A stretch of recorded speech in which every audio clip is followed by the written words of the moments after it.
എന്നുടെ വലയിൽ വീണല്ലോ, എന്നുടെ വലയിൽ വീണല്ലോ, എന്നുടെ വലയിൽ വീണല്ലോ, എന്നുടെ വല.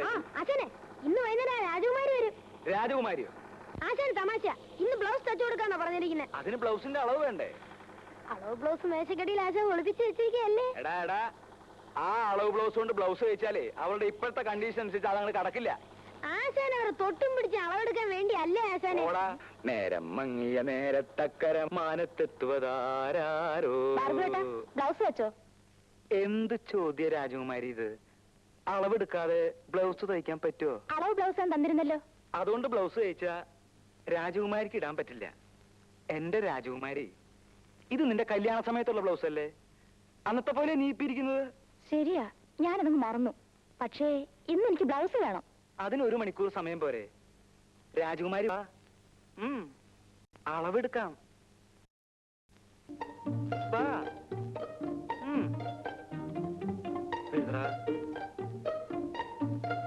ഒന്നും കൂടെ തിരിഞ്ഞു. ഇനിയേ ആ കൈ ഒന്ന് വെക്ക്.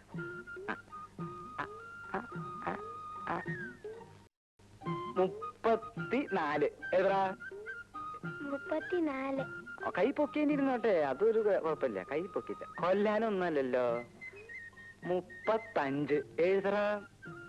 35. തിരിഞ്ഞ ഞാൻ ഇവിടെ ഉണ്ട്. ഞാൻ ഒരു സ്ഥലത്തേക്ക് മുകളിൽ നിന്റെ അളവൊക്കെ എടുത്ത് നിന്നെ ഞാൻ ഇന്ന് ഹസ്ബൻഡ് ഇപ്പൊ ഇവിടെ ഉണ്ട്.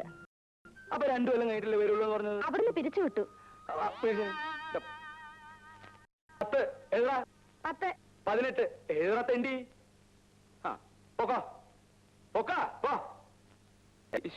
എന്തൊക്കെ ആശാന്?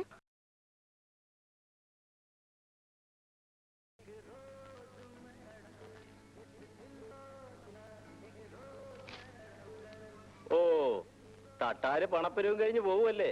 മടി നിറച്ച് പണമായിരിക്കും. കാണാനുള്ള പെമ്പിള്ളേരുള്ള വീട്ടില് തട്ടാര് പലിശക്ക് കൊടുക്കത്തുള്ളൂ. അത് ലോകം പറഞ്ഞ കാര്യമല്ലേ? തട്ടാര് പണം പലിശ കൊടുക്കുന്ന വീട്ടിലെ പെമ്പിള്ളേരെ കെട്ടാൻ ഈ നാട്ടിലെ ഏതെങ്കിലും ചെറുപ്പക്കാർ തയ്യാറുണ്ടോ? കഴിച്ചിട്ടും വലിയ കാര്യമൊന്നുമില്ല. ശ്രീധരന്റെ മോക്ക് ഒരു കല്യാണാലോചന ഒത്തു വന്നതാ. തട്ടാരോട് അയാൾ പണം മേടിച്ചിട്ടുള്ള വിവരം അവരെങ്ങനെയോ അറിഞ്ഞ്.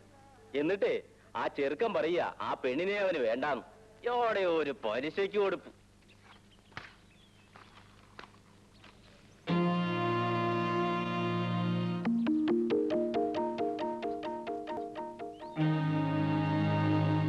ശ്രീധരനോടില്ലേ?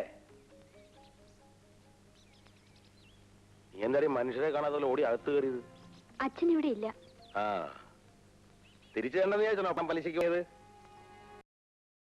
അതാ നിന്റെ ആങ്ങൾക്ക് ജോലി കിട്ടിയോ? അച്ചുത്തട്ടായുടെ കൈ കൊണ്ട് ആർക്ക് പണം കൊടുത്താലും മോശം വരില്ല. നീ അച്ഛനോട് പറഞ്ഞേര് പണം തരാമെന്ന് പറഞ്ഞ തീയതിയൊക്കെ കഴിഞ്ഞെന്ന്. അച്ഛനൊരിടത്ത് നിന്ന് പണം ചോദിച്ചിട്ടുണ്ട്. ഇത് കിട്ടിയാൽ ഉടനെ അച്ചുത്തട്ടാരെ പണം കൊണ്ട് തരാം. പണം കിട്ടിയാലല്ലേ? നീ പറഞ്ഞുകൊണ്ട് ഞാൻ കുറച്ചു ദിവസം കൂടെ ക്ഷമിക്കാം. നീ എന്തായാലും മറയത്ത് തന്നെ നിൽക്കുന്നേ? ഇങ്ങോട്ട് ഇറങ്ങി വാ, ഞാനൊന്ന് കാണട്ടെ. ഒന്നിറങ്ങി വാടി പെണ്ണേ. നീ അങ്ങ് വളർന്നു പോയല്ലോടി പെണ്ണേ. പെണ്ണുങ്ങളായ ഇങ്ങനെ വേണം. നിനക്ക് സ്വന്തം ആവശ്യത്തിന് വല്ല പണമോ പൊന്നോ പൊടിയോ വല്ലതും വേണം, വീട്ടിലേക്ക് വന്നാ മതി കേട്ടോ. ആരാ മോളെ? ഓ, കല്യാണത്തുള്ള സുഖമില്ലാതെ കിടക്കുകയാണല്ലേ? വിളിക്കണ്ട, ഞാൻ പോവാ. ഞാൻ പറഞ്ഞു നീ മറക്കണ്ട കേട്ടോ.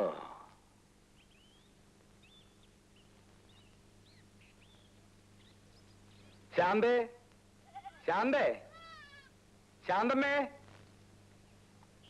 എന്താ? ഞാനൊന്ന് പുറത്തിറങ്ങിട്ട് വരാം. കള്ള് ഷാപ്പിലേക്കല്ലേ? രാവിലെ മുതലിരുന്ന് തയ്ക്കുന്നതേ. അപ്പോ വൈകുന്നേരം കുളിയൊക്കെ കഴിഞ്ഞ് ഒരു കള്ള് കുടിക്കുന്നതിൽ ഒരു തെറ്റുമില്ല. കുടിച്ചിരിക്കണം, അതാ അതിന്റെ ശരി.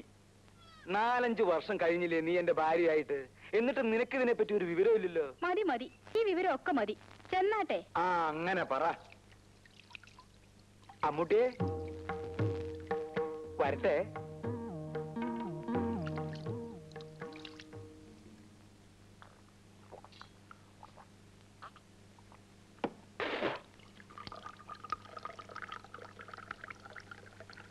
അച്ചുത്തട്ടാര് പണം പലിശയ്ക്ക് കൊടുത്താ തിരിച്ചു വാങ്ങാനും അറിയാം. പണം കിട്ടിയില്ലേ മോലാക്കിയിരിക്കും. എന്നിട്ട് പത്രോസ് പണം തന്ന 3000 ഒളിവായിക്ക് അവൻ എന്നെ 30,000 തവണ നടത്തി. അപ്പോ പത്രോസിന് കൊടുത്ത പണം ഗോപി അല്ലേ? രൂപ കിട്ടിയില്ലെങ്കിൽ എന്താ, അതിനുള്ള ഉരുപ്പടി ഞാൻ മുതലാക്കി. പത്രോസ് പെങ്ങളെ കെട്ടിക്കാൻ വെച്ചിരുന്ന പൊന്നെടുത്തോണ്ട് പോന്നതായിരിക്കും അല്ലേ? പിന്നെ എങ്ങനെ മുതലാക്കി? എടാ, ഈ ലോകത്ത് ഏറ്റവും വില കൂടിയ 2 സാധനങ്ങളേ ഉള്ളൂ. ഏതൊക്കെയാണെന്നറിയാവോ? എന്താ? പൊന്നും പെണ്ണും. പൊന്നെന്ന് പറഞ്ഞാ പണം. പണം എന്നെ പോയി. പിന്നെ പെണ്ണ്, അത് ഞാൻ മുതലാക്കി. എങ്ങനെ? ലോകത്തൊരു കുഞ്ഞു പോലും അറിയാതെ പത്രോസിന്റെ ഭാര്യ റോസക്കുട്ടിയെ ഞാൻ... അയ്യോ, അതാടാ അച്ചുതട്ടാര്. മനസ്സിലായോ? ഭഗവതി, അച്ചുതട്ടാറ് ഞാൻ സമ്മതിച്ചിരിക്കുന്നു. അപ്പോഴേ ഭാർഗവ, തയ്യക്കട തുടങ്ങാൻ ജാമ്യമില്ലാതെയാ ഞാൻ നിനക്ക് 5000 രൂപ തന്നിട്ടുള്ളത്. പലിശ തന്നെ ഇത് 3ാമത്തെ മുടക്കമാ. ഇത് ഇങ്ങനെ പോയാൽ...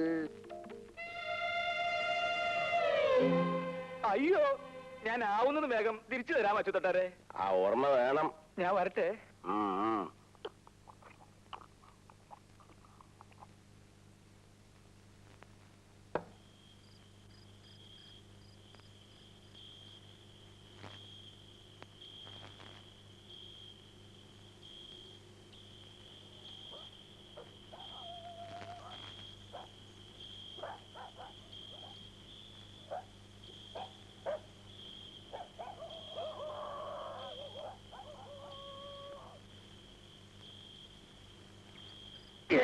അങ്ങോട്ട് കണ്ടിടത്തൊക്കെ തെണ്ടി കിടന്നിട്ട് പണിയെടുക്കുന്ന സമയത്ത് ഉറങ്ങുന്നോ?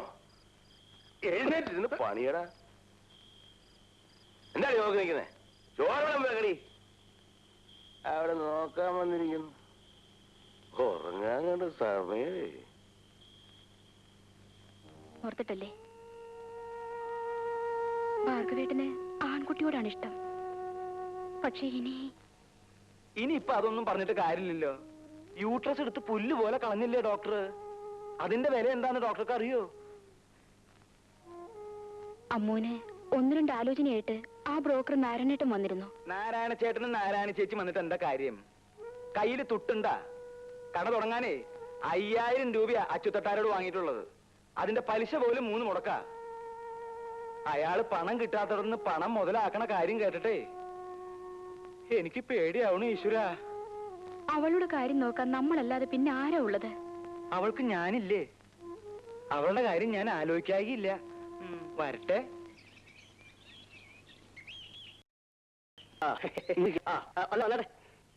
ഇങ്ങോട്ട്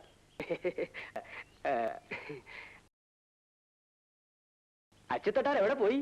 അച്ഛൻ കുളിക്കുക. ഇത് ചെറുക്കൻ നല്ല സെറ്റപ്പാ. ഞാനിപ്പ ചേച്ചി, അവര് വന്നിട്ടുണ്ട്. ചേച്ചി കുറച്ച് കാപ്പിയിട്. പിന്നെ ചെറുക്കനെ കാണാൻ നല്ല ഭംഗിയാ. എന്റെ ഭഗവതി, ഇതെങ്കിലും ഒന്ന് നടന്നാ മതിയായിരുന്നു. പെണ്ണിന്റെ ഇളയതാ. എന്ത് ചെയ്യുന്നു? പിന്നെ ഞാനിവിടെ തട്ടാരുടെ കൂടെ ഇരുന്ന് പണിയാ. അതെ, പിന്നെ ഇവർക്ക് അടുത്ത വണ്ടിക്ക് ടൗണിലേക്ക് പോകാനുള്ള സെറ്റപ്പിലാ. കുറെ ദൂരം പോകാനുള്ളതല്ലേ. അച്ഛനെ വിളിക്ക്. അച്ഛൻ ഇപ്പൊ വരും.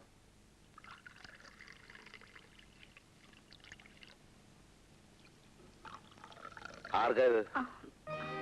അച്ഛാ, ചേച്ചിയെ കാണാൻ നാരായണൻ ചേട്ടനോട് 2 പേര് വന്നിരിക്കുന്നു. അതിനായിരിക്കും കാപ്പി ഉണ്ടാക്കിയത്.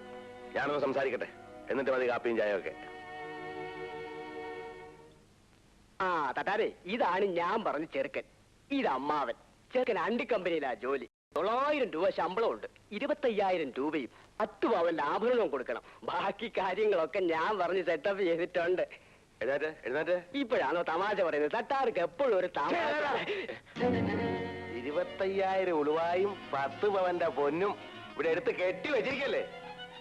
എന്റെ മോക്ക് എന്നാ ഒരു കുഴപ്പം? തട്ടാടെ ഈ സ്വഭാവം കൊണ്ടാ. മോൾക്ക് 18 വയസ്സായി. വെച്ചോണ്ടിരുന്നു. എന്റെ മോളെ, കാശൊന്നും വാങ്ങാൻ കെട്ടാൻ വരുന്നത് കെട്ടിയാ മതി.